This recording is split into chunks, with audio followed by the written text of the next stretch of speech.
Audio Jungle.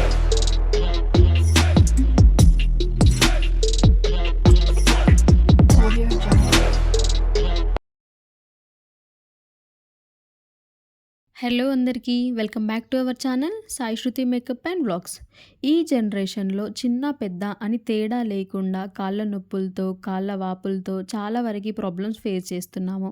So ఈ recipe అయితే నేను మినుములతో చేశాను. మినుముల్లో potassium, B group, vitamins, calcium, iron, proteins ఇలాంటివి చాలా ఉంటాయి అండ్ మన బోన్స్కి స్ట్రాంగ్గా ఉండడానికి చాలా హెల్ప్ అవుతుంది. చిన్న పిల్లల దగ్గర నుండి పెద్దవాళ్ళకి ఎవరైనా కూడా ఈ మినప సున్నుండలు లాంటి స్వీట్ అయితే తినొచ్చు. సో ఈ ప్రాసెస్ ఎలా చేసుకోవాలి ఏంటి అన్నది అయితే ఈ వీడియోలో చూసేద్దాం. సో ఎవరు కూడా మిస్ చేయకుండా వీడియో ఎండ్ వరకు చూడండి. ఈ రెసిపీకి కావాల్సింది ముందుగా స్టవ్ పైన ప్యాన్ పెట్టుకొని ఒక కప్ ఆఫ్ మినుములు అయితే తీసుకోవాలి.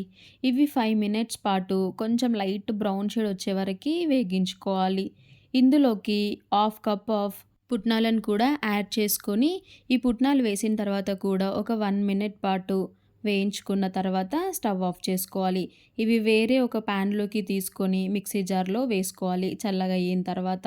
ఇప్పుడు వేరే ఒక ప్యాన్ పెట్టుకొని అందులో కొంచెం గీ తీసుకొని మన దగ్గర ఏ డ్రై ఫ్రూట్స్ ఉన్నా కూడా అన్ని డ్రై ఫ్రూట్స్ వేసుకొని గీలో మంచిగా ఫ్రై చేసుకోవాలి. నాట్ ఓన్లీ డ్రై ఫ్రూట్స్, ఇందులో కావాలి అంటే కొబ్బరి పౌడర్ లేదా లైట్గా పల్లి పౌడర్ కూడా యాడ్ చేసుకోవచ్చు. సో లేదు అంటే ఓన్లీ డ్రై ఫ్రూట్స్ మాత్రం తీసుకున్నా సరిపోతుంది. ఇప్పుడు వేరే ఒక ప్యాన్ పెట్టుకొని అందులోకి మనం తీసుకున్న క్వాంటిటీని బట్టి బెల్లం వేసుకోవాలి. అందులోనే కొన్ని వాటర్ యాడ్ చేసుకొని బెల్లం మొత్తం కూడా కరిగి మరీ ఎక్కువ గట్టిగా పానకం అయితే రాకూడదు.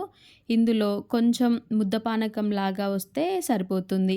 కలుపుతూనే ఉండాలి, లేదు అంటే గట్టిగా అయిపోతుంది.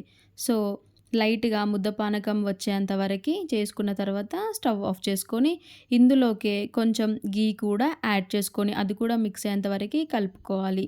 ఇలా గ్రైండ్ చేసి పెట్టుకున్న మినుములు పౌడర్ లాగా అయిపోతుంది. సో ఇప్పుడు ఈ సిరప్లోకి కొంచెం కొంచెం వేసుకుంటూ ఎలాంటి ముద్దలు లేకుండా మొత్తం సాఫ్ట్గా వచ్చేంత వరకు ఉండలు లేకుండా కలుపుకోవాలి.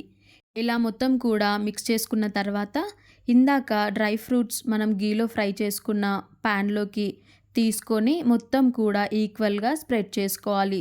డ్రై ఫ్రూట్స్ అనేటివి ఈక్వల్గా కింద పైన వచ్చేలాగా అడ్జస్ట్ చేసుకుని స్ప్రెడ్ చేసుకోవాలి. సో ఇప్పుడు వేరే బౌల్లోకి రివర్స్గా తీసుకొని ఇంకా కట్ చేసుకొని తినేయడమే. సో ఇలా పీసెస్ లాగా కావాలి, స్వీట్స్ లాగా కావాలి అంటే ఇలా చేసుకోవచ్చు.